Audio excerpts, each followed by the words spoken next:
Yan, what's up KG? So, titingnan muna natin itong spot trading ng Wrap Ronin.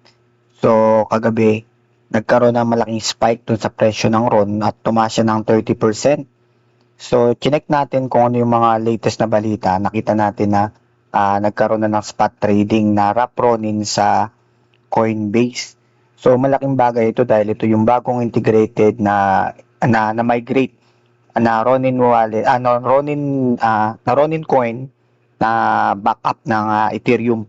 So ito yung na-migrate na. So WRON ang tawag. So dito, sabi ng Coinbase, so kahapon nga ito, 18, kahapon ito, nangyari kagabi.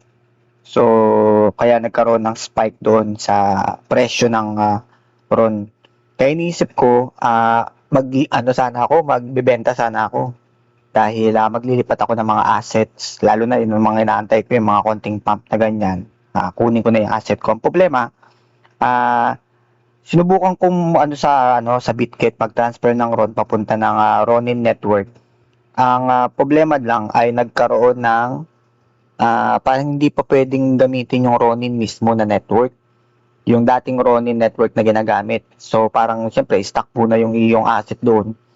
So hindi pa naman nasusuportahan yun ng ibang exchanges. Yung mga yung mga ibang exchanges, yung sa Coinbase, pwede na. So medyo komplikado kasi ang mangyayari ganito. So kung particular kayo dun sa wrap version na WRON, ito nga yung sinabi ni Rodjan.ron, kung kailangan mo daw i-bridge yung RON mo to Ethereum bago mo daw yun i-send sa Coinbase. So kailangan yung RON mo is WRON na pag sinend mo sa Coinbase. Tapos kung sinend mo na siya, pagka naman galing Ronin, yung Ronin mismo na token mo, ililipat mo dun sa Coinbase, hindi yun marirecognize ng Coinbase. Kaya mangyayari nun, siguro wala siyang value doon. Token lang siya na walang value. So dapat is naka-WRON ka. Pero nakalagay naman dito, at least for now. Siguro sa ngayon pa lang kasi, syempre kalolaunch pa lang nung na yun. Iniisip ko, pagdating siguro dito sa ganitong pump, syempre mababa ang selling pressure ngayon sa totoo lang. Syempre ang nakakapagbenta ngayon is yung mga nakaposisyon na mga RON nila doon sa mga exchanges. Pwede rin sa wallet, kagaya ko nakaposisyon naman ang RON ko sa mga wallets. Pero yung pagta-transfer, medyo confusing pa Kasi sinubukan ko doon sa Bitget, bibili sana ako ng RON doon, ita-transfer ko doon sa aking Ronin wallet. Hindi pa available So, ang means kasi natin para ma-withdraw natin yung mga kinita natin, yung mga tokens natin, is kailangan mailipat mo siya sa Ngayon, hindi ko pa siya testing sa coins.ph. Nga lang, dahil ganito pa unstable yung network, hindi mo alam kung anong gagamitin mo Hindi mo alam kung anong gagamitin mo na network. Kung Ethereum network ba o RON network. Pero nung tinanong ko naman si Grok, sabi niya, magagamit pa rin naman daw yung dating Kaya hindi ko pa siya sinusubukan kasi doon pa nga lang sa unang try ko sa Bitget, nakalagay na disable na yung connection ng Ronin network. Kaya sa ngayon, standby muna ako. Yung aking yung mga mabibenta ko is nandun lang muna, naka-USDC muna doon sa Ronin wallet ko. Kaya titingnan muna natin, obserbahan muna natin to. No? Gantong-ganto rin naman yung nangyari sa akin nung nag-withdraw naman ako gamit yung sa Kaito. Kasi nung nanalo, nung nakapasok tayo dun sa top 10 ng kanilang contest para sa TIAS, so $200 yung aking nakuha doon. Ang ginawa ko, nag-transfer muna ako ng $2 kasi base network naman ang gamit. So yun lang naman ng mga tip ko, lalo na doon sa mga hindi pa masyadong familiar. Kagaya ko, tagal ko na. Familiar na ako sa mga network na pwedeng gamitin kasi sa Kaito, dalawa yung choices mo. Pwede kang gumamit ng base network at saka Ethereum network yung isa. Kaso ang laki ng gas fee pagka Ethereum. So base yung ginamit ko. Free siya, wala siyang network fee. Hindi ko lang siguro napansin, siguro sobrang liit. Ngayon, nung nag-transfer na ako ng pera papunta sa Bitget, sinubukan ko muna mag-transfer ng $2. Lagi nyo gagawin practice yun, lalo na kung bago lang kayo sa network, di pa kayo sanay. Mag-practice muna kayo, hindi pala practice, mag-testing muna kayo ng maliit na amount. Pag na-receive nyo na yun, saka nyo i-transfer yung malaking amount nyo. Double check palagi yung network, double check palagi yung network na gagamitin, yung address. Lagi nyo i-double check yun. Kasi once na may magkamali yan, na kahit ng network o di kaya ng kahit anong letter, talagang ano siya.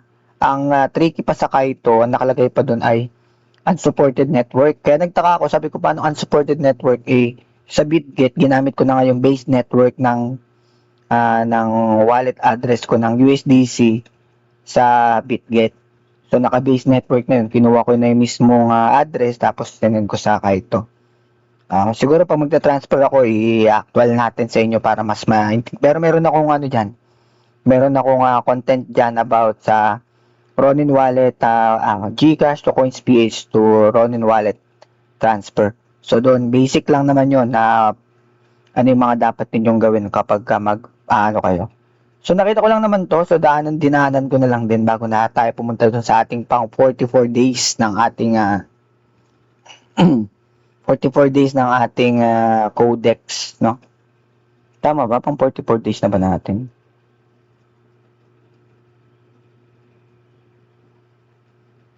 Yun.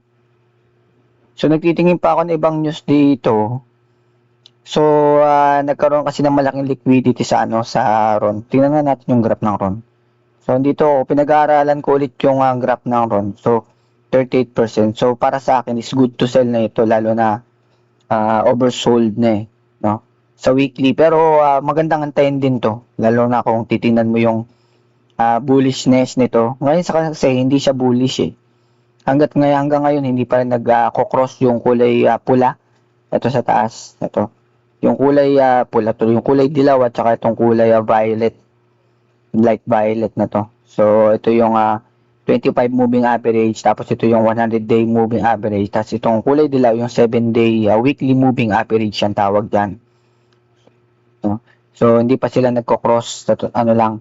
So ganyan lang siya, maaaring bumagsak pa siya or umano siya or baka fake out lang yung nangyayari. Pero sa one day, pag tingnan mo sa one day, okay naman siya.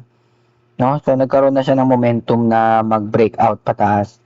Alang itong malaking week na ito rin yung titingnan mo. Na pwedeng magkaroon ka ng problema. Pero, ewan ko Hindi man ako technical analyst pagdating sa mga ganito. Pero sa nakikita ko, sa experience ko, maaaring magkaroon lang ng malaking fake out nito. Kagaya ng madalas na mangyayari sa Ronin. Kagaya nito. Di ba? Nagkaroon siya ng inverted hammer, although makapal yung kanyang body. Ito makapal yung kanyang body, so nagkaroon ng ganyan, tapos diretso na bumaba, kumuha lang ng liquidity, tapos spike pataas. So madalas na tinitingnan ko dyan yung mga ganitong chart, ganitong move. Malaki yung wick sa baba, then papunta sa taas. Basta mataki ang wick sa taas, maliit yung body, lagi ang momentum niyan pababa. Kagaya nito, ganun din nangyari sa kanya. So, nagkaroon ng malaking wick sa baba, nagkaroon ng malaking wick sa taas, so, ang tendency, bababa siya. Ngayon, after pagbaba, gumawa lang siya dito ng double bottom, triple bottom, nagkaroon ng accumulation, saka tumaas. Pero still, tingnan nyo, binalikan pa rin. Binalikan pa rin yung dating presyo niya. Medyo konti lang yung difference, no? Halos hindi nahagip yung pinaka lower body ng pinakamaliit na candle, na pinaka latest na candle, na hindi na tayo pinaabot na pinabili. So, nagkaroon na kagad ng reversal, tapos pinam. Pero tingin ko, dahil hindi pa talaga wala pang kasiguraduhan yung ng network ng baka lang sa 4 hour naman, so yan, nagpa-pump ngayon ang RON, no? So, good news ito. Lalo na doon sa mga RON holder. Ako, may RON ako. So, good news naman ito. Nga lang yun nga. Titingnan pa natin, obserbahan pa natin yung pwede mangyari dito sa chart nitong ating Ronin network. Pagtingin naman yung kanilang ibang pagtingin naman natin yung AXS. So normalan lang si AXS. Pero nandun yan sa 4 hours to sa one day bearish siya.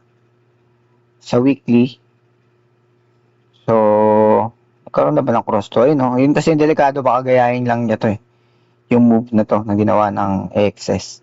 Then after nun, pa downtrend na ulit siya. So, hindi natin masabi.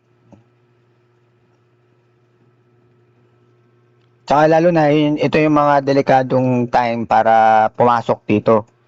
Lalo na sa ano, nagpa-pump na kasi baka iwanan ka nito. Ayun, nagpa-pump pa siya ngayon. Oh.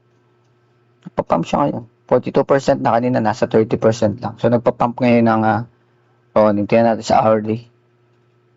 Ayun. Nag-ano siya, nagapang siya pataas. Yun. So, para sa akin, ingat-ingat lang lalo na sa mga nakakita ng graph. Baka mamaya sabihin nyo, ito na ba yun? Simula na ba yung ano? Hindi. Nasa bear market pa rin tayo. Ang Bitcoin nalaglag na doon sa kanyang, nauntog sa kanyang resistance. Pakita lang natin. Ba yan? Naging ano na tuloy tayo. Technical analyst na rin tayo. Hindi naman natin na-expect guys kasi nagkaroon ng pagbabago sa movement ng ano eh. Interesting kasi rin ito may discuss sa inyo lalo na baka mamaya may mga ano. So Bitcoin is king para sa akin kaya kung ano yung magiging movement nito kung nalaglag si Bitcoin lalo na pag nadulas to kasama na yung mga alt natin. No, antibay na ng RON kapag nalaglag si Bitcoin bumagsak. Yari, bumagsak sa ulit, bumalik sa ulit dito sa 72. Pero nagano siya, nag-pump. Tibay na ng RON nun. Pero bukod dun, yun lang kasi ang difference, no? Ang Bitcoin, pwede ka magbase ng siya lang sa movement lang niya. Hindi naman siya independent na yun ang pinagbabasihan. Pero hindi mo pwedeng itrato yung galaw ng altcoin kay Bitcoin kasi madalas yung mga altcoin sumusunod lang doon sa galaw ni Bitcoin. Ngayon, kapag ka naman tinignan mo naman yung kagaya nung yung ating binabantay ang mga token kagaya nung RON. Yung RON, hindi lang sa Bitcoin ka titingin. Titingin ka rin sa Ethereum. Kasi yan ang mother token niya. Diyan siya talaga galing. Kaya nga siya binalik yan eh. Yan talaga ang native token niya. Yan ang network niya. So hanggat hindi ka nakakita ng movement sa Ethereum, na nag-pump sa Ethereum, hindi ka rin makakita ng ng mga malalaking pump sa RON at sa mga under ng Ethereum network. No? Yun lang ang kailangan ninyong maano rito. Hindi individually gumagalaw yung mga altcoins na yun ang natutunan ko dito. No? Madalas yung mga gumagalaw ng independent na hiwalay doon sa mga galaw nila manipulated yun. Ganyan din nangyari doon sa ibang mga tokens dati na bumababa si Bitcoin pero tumataas sa token. Ending, hinabol niya yung pagbagsak ni ano. Ang mangyayari pa niya, nagpapump na si Bitcoin, siya tuloy-tuloy pa rin yung pagbaba niya. So may mga ganun, no? Kaya ingat-ingat, lalo na kung nagpa-pump na yung token mo, baga kung kailangan mo na i-consider mag-take profit ka na. Ayan, punta na nga tayo sa ating bounty board, sa ating codex, no? So ang mga task natin ngayon ay sa craft 5 items, buy 1 consumable, buy any Axie, feed 1 regular Coco Choco, feed 1 premium Coco Choco, feed 5 regular Coco Choco, at saka buy 3 Coco Choco. No? So, punta muna tayo sa mga buy na yan. Ang pinakamarami natin buy ngayon. Buy 3 Coco Choco muna tayo.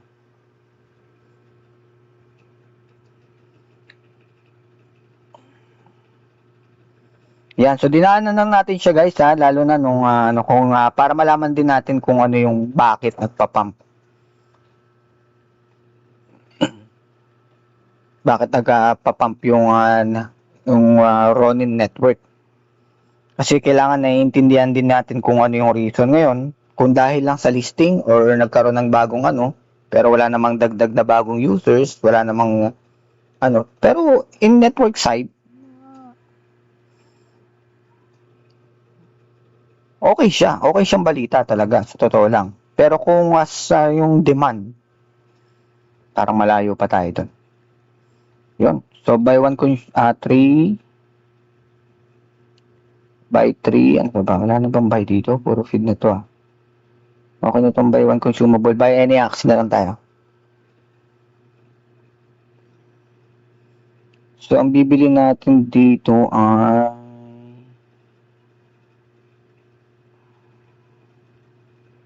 yung plant na lang kaya bili natin. Wala namang mga kakaiba dito eh. Gusto kong kakaiba itsura eh.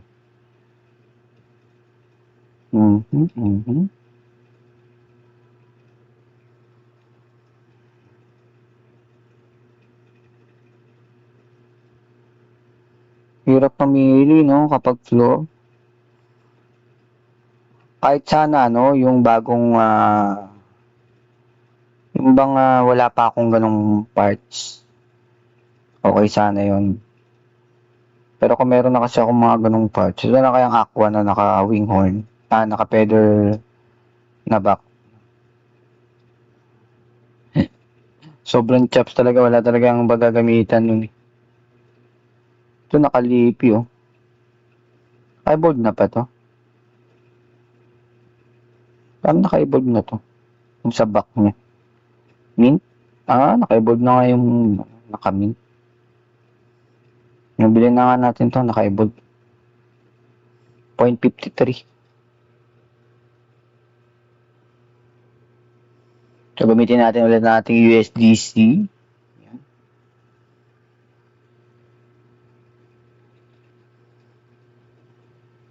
Yan, tapos balik na tayo dito. Mag-feed tayo ng 1 regular Coco Choco. Ito higher collectible, 1 premium Coco Choco. Ito level 10 or higher. Ito naman, N-Evolve Axie. So, 5 regular Coco Choco tsaka 1 premium Coco Choco.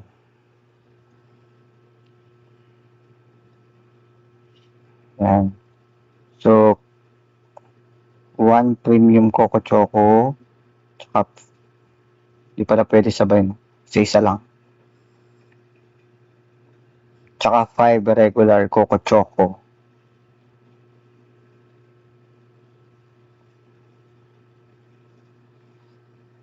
Yan.